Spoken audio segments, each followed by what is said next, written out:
آج ہم ناکامی کا سارا ملبہ دوسروں پہ ڈال کر خود کو سچ ثابت کر دیتے ہیں، لیکن کبھی یہ نہیں سوچتے کہ ایک دن وہ بھی ضرور آئے گا جب ہم سے ہمارے بارے میں پوچھا جائے گا۔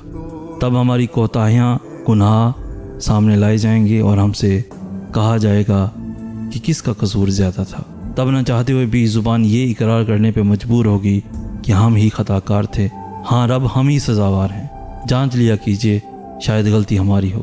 ذلت محسوس ہوتی ہے نا، لگتا ہے نا کہ قد گھٹ گیا ہے، غلطی مان کر بس فرمان رسول اللہ صلی اللہ علیہ وآلہ وسلم ہے کہ اگر غلطی مان لینے سے، جھک جانے سے عزت کم ہوتی ہے تو روز محشر مجھ سے لے لینا۔ اس لیے آج ہی جھک جائیں، وگرنہ قیامت کے روز سب کے سامنے جب جھکایا جائے گا تو صرف شرمندگی ہی نہیں ہوگی بلکہ دوزخ کی ذلت بھی مقدر کر دی جائے گی۔ مزید ایسی خوبصورت انفارمیٹیو ویڈیوز کے لیے ہمارا چینل سید احسن آز بھی ضرور سبسکرائب کیجیے۔ ہمیں کہتے ہیں سید احسن آز، ہم ملیں گے نیکسٹ ویڈیو میں، تب تک کے لیے اللہ ہو آپ کا حامی و ناصر۔